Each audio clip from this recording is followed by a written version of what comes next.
Hey everyone, today I want to talk to you about the fear of being an imposter in your workplace, in your sphere of influence.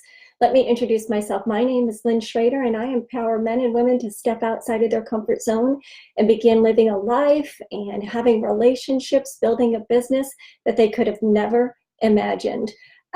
This imposter syndrome, sometimes you hear it called imposter phenomenon, and I like to call it the imposter experience because almost everyone experiences it, and it's quite normal, and you cannot die from it.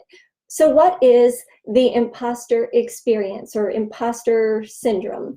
It's a psychological pattern of behavior where you and I begin to doubt our accomplishments, and we have this persistent nagging or this fear that we will be exposed. So do you ever feel like a fraud? Have you ever felt like you've only succeeded because of luck? Or that people are going to find you out and they're going to declare you a fraud? That you don't deserve any of the accolades that you have achieved, or that you have cheated your way to the top, or to the boardroom, or to the podium, or into the classroom, or into the office, that you're going to be exposed and the floor will open up on you, sort of like in Austin Powers. That's called the imposter syndrome or phenomenon or experience. And there are a couple of different types of people that are prone to this. Now, this is not all-inclusive, but sometimes if you're a perfectionist, you will fall into that imposter category, because if you are a perfectionist, you experience major turmoil and doubt when you mess up because you're a perfectionist. Or maybe it's the people who are the shadow dwellers, and that's my definition. A shadow dweller is someone who has grown up living in the shadow of someone else. Maybe a big brother, a big sister, little brother, little sister, or a parent that has been wildly successful or very athletic, or they excelled in everything, and then there was you.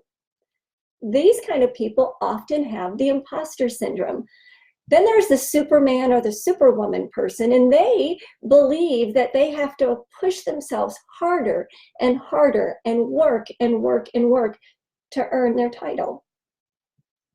Here are some famous people that you will recognize their name, and they had the imposter syndrome. Albert Einstein, that crazy scientific genius, he suffered from imposter syndrome. John Steinbeck, the author of Mice and Men, suffered from imposter syndrome. Meryl Streep, the actress. Tom Hanks, the actor. Serena Williams, Venus's sister, she suffered from the imposter syndrome.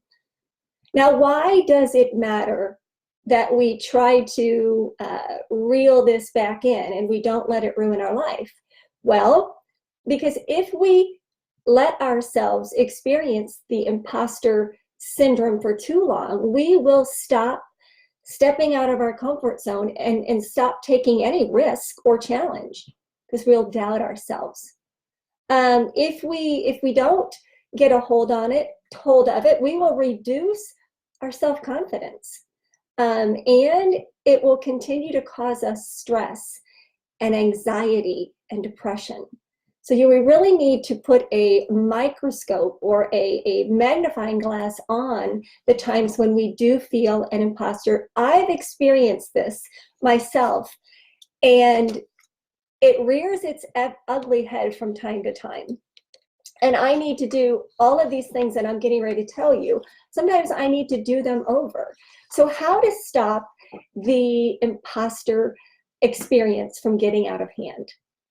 The first thing you can do is to recognize that you're feeling that way.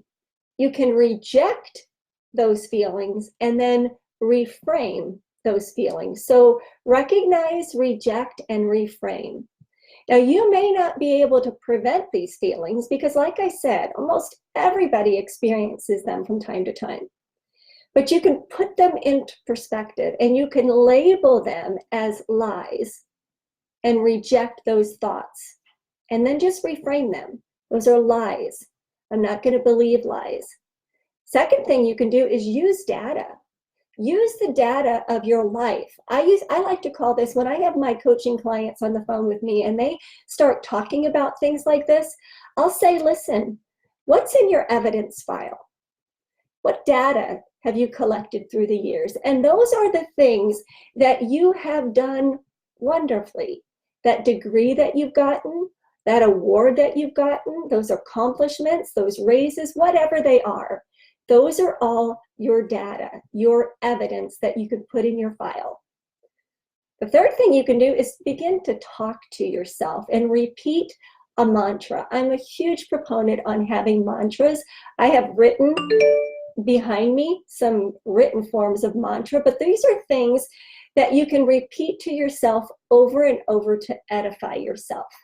So if you're experiencing imposter syndrome, you can begin saying things like, I am deserving and worthy of all good things. Or whatever mantra works in your situation, but you can begin to talk to yourself and just sort of become your own cheerleader. Number four, you can look at the facts. Look at the facts. People who don't feel like imposters. Okay, there's you that's feeling like the imposter, and then there's the person that doesn't feel like the imposter. Here's the fact. These people are no more intelligent or competent or capable than you are. They're just not experiencing this imposter feeling. So look at the facts. They're not any smarter or competent than you. You're equal. Number 5, begin to think and act like a non-imposter. Start to develop a new script that you tell yourself. Again, use that mantra. Picture yourself like the other people that you look up to that you don't think are imposters. Think and act like a non-imposter. You can fake it until you make it. You're not an imposter, so begin acting like one. And then the last one is to start to confide in people, because when we have these thoughts inside of us, they can take a life of their own. And when they become so running around in our brain, they get power. And when we get our words out or our thoughts out, they lose their power because they're not running around in this like little boardroom up in your head and talking yourself out of things. So seek out a coach or a mentor or a friend or a fan. Get vulnerable with them. A fan or a friend is going to reinforce all the reasons that they think that you are such a ninja cool person. So be vulnerable with them and let them edify you. Now, a coach, what I do is I'm going to help you, or a coach would help you to dig deeper and question, why are you believing those self-limiting limiting thoughts about yourself? So those are the 6 things that you can do if you've got that little fear of being found out. Now, here's the good thing about having imposter syndrome, if there are some good things. It can become a motivator for you to just do even better than what you're doing. And then number 2, it can help you stay humble and kind of check your ego. So anyway, I hope you got some value out of this. If you did, I'd love for you to leave a comment or pass this on to someone that you think might need to watch it. Thank you so much and enjoy your day.